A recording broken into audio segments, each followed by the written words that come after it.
ପିଲାମାନେ ଆସ ଆଜି ଆମେ ଜାଣିବା ଜ୍ଞାନ ବିଜ୍ଞାନ ଭୌଗୋଳିକ ଓ ଦର୍ଶନୀୟ ସ୍ଥାନ ଉପରେ 10ଟି ଇମ୍ପୋର୍ଟାଣ୍ଟ ଜାଣିବା କଥା।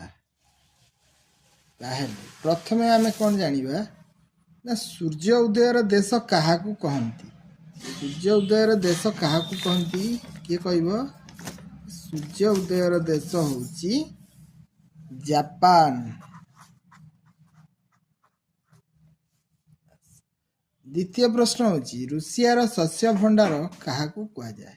ରୁଷିଆର ଶସ୍ୟ ଭଣ୍ଡାର ହେଉଛି ୟୁକ୍ରେନ।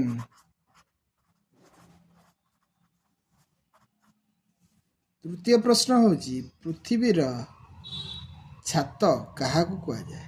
ପୃଥିବୀର ଛାତ କାହାକୁ କହନ୍ତି? ନା ପୃଥିବୀର ଛାତ ହେଉଛି ପାମିର ମାଳଭୂମି।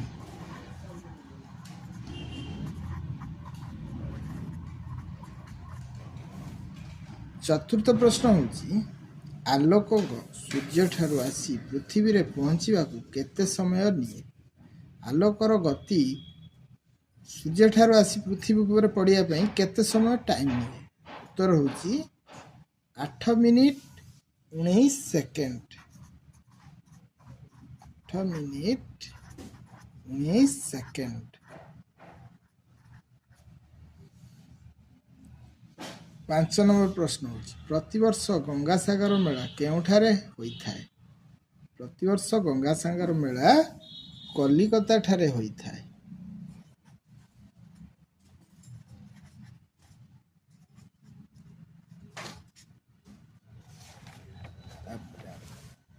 ଷଷ୍ଠ ପ୍ରଶ୍ନକୁ ଯିବା। ଷଷ୍ଠ ପ୍ରଶ୍ନର ଉତ୍ତର ହେଉଛି ସମୁଦ୍ରର ଗଭୀରତା କେଉଁ ଯନ୍ତ୍ର ଦ୍ୱାରା ମପାଯାଏ?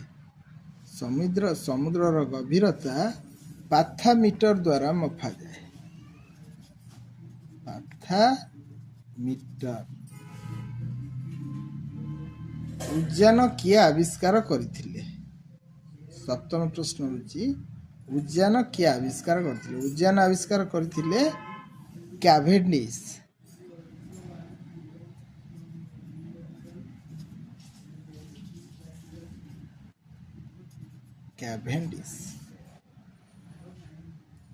ଆଠ ନମ୍ବର ହେଉଛି ଦର୍ଶନୀୟ ସ୍ଥାନ ହିସାବରେ ଶ୍ରୀକୃଷ୍ଣଙ୍କ ଜନ୍ମସ୍ଥାନ କେଉଁଠାରେ ଅବସ୍ଥିତ? ଶ୍ରୀକୃଷ୍ଣଙ୍କ ଜନ୍ମସ୍ଥାନ ହେଉଛି ମଥୁରା।